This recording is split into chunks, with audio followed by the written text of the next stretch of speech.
Hey everyone, sorry for the somewhat abrupt absence here on YouTube. I know that we kind of had a good rhythm of things going from November up until June, and then all of a sudden I went from uploading 2 to 3 videos to once every 3 weeks. Yeah, suffice it to say, things got really freaking hectic at my job, but thankfully things have finally started to slow down. I've got my new work schedule and it is oh so beautiful, which means videos will resume on a weekly basis. In addition to that, ladies and gentlemen, the streams are going to be returning. Yes, NGS Live will be making its triumphant return sometime this month. I haven't really worked out a particular time or day I want to stream, but once I do, I'm going to leave it up to you guys to set a particular day I stream that fits into the majority of y'all's parameters. Anyways, the topic for today's comeback video is, it's kind of funny because usually when YouTubers do like a triumphant return video, it's usually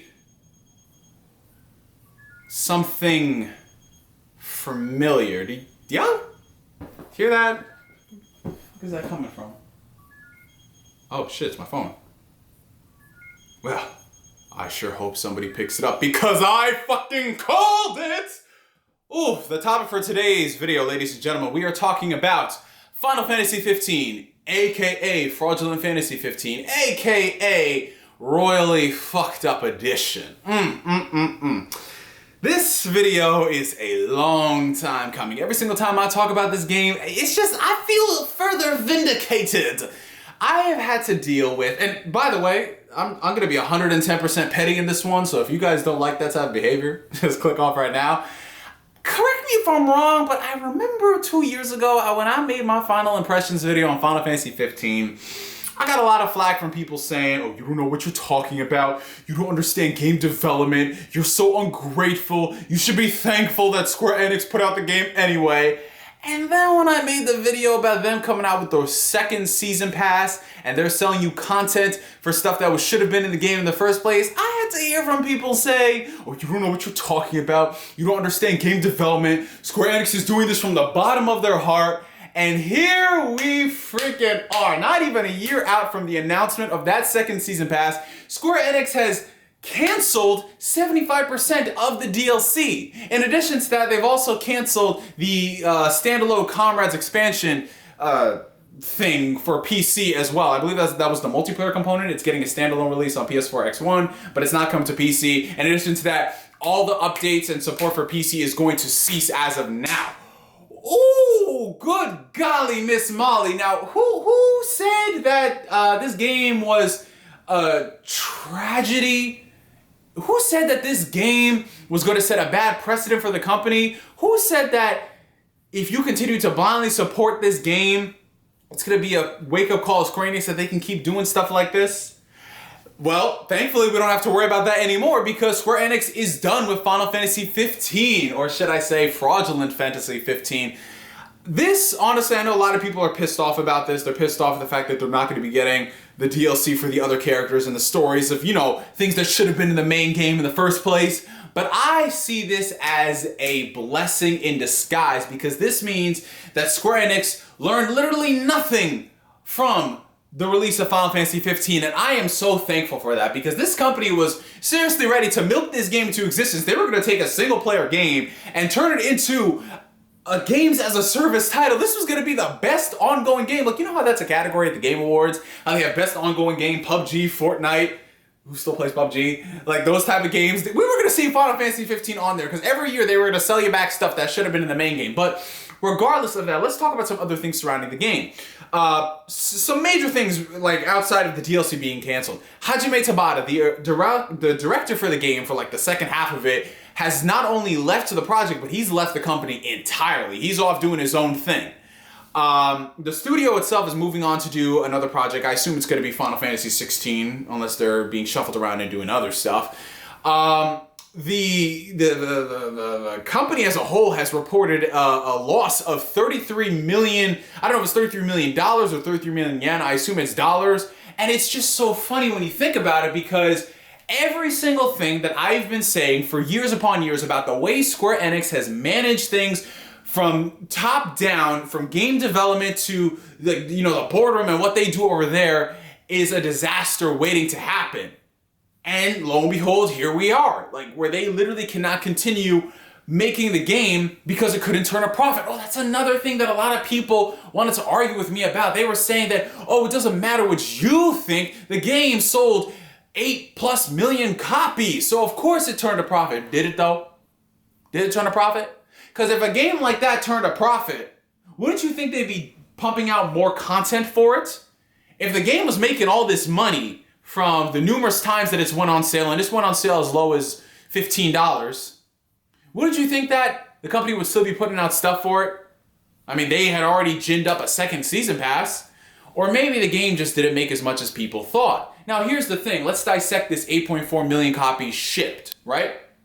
8.4 million copies shipped 2 years after the game came out. For a normal game, those are fantastic numbers. For any other studio, that would be great. But for a company like Square Enix, on a game that, let's be serious, it had 10 years of development, whether or not it was on or off is irrelevant. 10 years of development on a game that looks that beautiful with this engine that they built from the ground up for it, it would take a lot of money to recoup that investment. And it seemed like when I said that Hajime Tabata was serious when he said the game needed to sell 10 million plus units, it was not just an internal goal for the team. Like, we need to sell 10 million units, that's what we want. I think that's what they needed for the game to be profitable and for them to continue doing what they're doing. Because why else would they stop development on the game? Why else would they do that? Why else would they cancel 75% of the DLC that they were working on? They would cancel the standalone multiplayer expansion for PC. They would cancel all these things in the universe of Final Fantasy 15 that they were building, and they would relegate everything to just episode Arden and whatever anime spin-offs with really crappy flash animation they got in the pipeline. Hajime Tabata has left the company entirely. It's not like he just left the game. He's gone. He's gone. And to be honest, I cannot blame Hajime Tabata. I know I give him a lot of flack, but this man gave us Crisis Core. He's got talent. He had to pick up the slack from Nomura, and I can't even blame Nomura in this case because it feels like, to me, management-wise, all around, this game was fucked from inception. Like, when you go from announcing a game in 2006 and then not showing it off for like 4 years and then not showing it off for another 3 years and then showing it off every single year until it comes out, that is a problem. And it's a problem that has not only plagued Final Fantasy 15, but it's plagued Kingdom Hearts 3, and it's plagued the Final Fantasy 7 remake. Now, it remains to be seen if Kingdom Hearts 3 is going to have these same production problems. I doubt it, considering that's why they're delaying it so much. Fingers crossed, it's not going to end up like that, because if they screw up Kingdom Hearts, oh, it's over. Like, that's it. Somebody just sell the rights to Dragon Quest and just be done with Square Enix. But the Final Fantasy brand has indeed been damaged. And I'm so glad that people are waking up to this fact that Final Fantasy 15 is not as good as it should have been. It isn't. Guys, go back and play any of the classic Final Fantasies. I'm not trying to be a nostalgia tard and say, oh, 7 was the best, 9 was the best. Like, no. Go back and play those games. They were complete experiences. You got so much out of those games and you could replay them.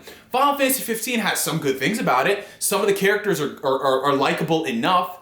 But the overall game is incomplete. There's so much in the game that is missing that it lacks the fundamental values of what makes a Final Fantasy game. I'm sure Noctis could be a great character in the relationship that he has with his bros, you know, the Backstreet Boys, yeah, all this DLC. I'm sure it could have been great had it been fleshed out and had they actually incorporated more story into the game and not split it up between an irrelevant movie and an irrelevant anime series. I'm sure it could have been great. There were so many things about Final Fantasy 15 that could have been great. But the fact that we had to wait for them to tell it as DLC, and the fact that DLC got canceled, everything here is just a mess.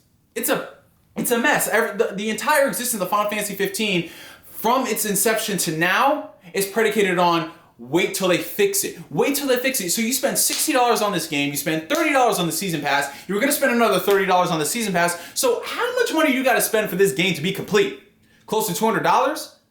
Y'all spent $300 on that special edition that didn't even come with some of this stuff.